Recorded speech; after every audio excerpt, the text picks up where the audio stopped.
નમસ્કાર. દક્ષિણ ગુજરાતમાં ભારે વરસાદ વચ્ચે વલસાડ જિલ્લાના કલેક્ટર ઔરંગા નદીના જળસ્તર પર સતત નજર રાખી રહ્યા. ઔરંગા નદીનું પાણી ભયજનક સપાટીને વટાવી જતા તંત્ર એલર્ટ મોડમાં આવ્યું. નીચાણવાળા વિસ્તારમાં રહેતા લોકોને સતર્ક રહેવા સૂચના આપવામાં આવી, જ્યારે જિલ્લા વહીવટી તંત્ર સ્થિતિ પર સતત નજર રાખી રહ્યું. વધુ સમાચાર માટે જોડાયેલા રહો. RP Gujarat news, Rajkot. જિલ્લા કલેક્ટર વલસાડ. આપણા જિલ્લામાં ગયા 12 કલાકમાં ઘણી વરસાદ થયેલી છે અને અપેક્ષા કરતાં ઘણી વરસાદ છે અને અમુક રસ્તાઓ અત્યારે ઓવરટોપિંગના કારણે બંધ કરવામાં આવેલા છે.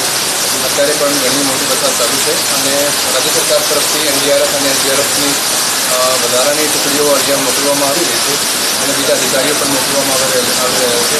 સીએમસી દ્વારા સફાઈ દ્વારા અને બીજા અધિકારીઓ દ્વારા સતત સ્થિતિનો અહીંયા મોનિટરિંગ કરવામાં આવી રહ્યો છે અને બધું આખું તંત્ર આપણે અત્યારે ફિલ્ડમાં છે અને જે બચાવવાની રાહતની કામગીરી છે આ અત્યારે ચાલી રહી છે.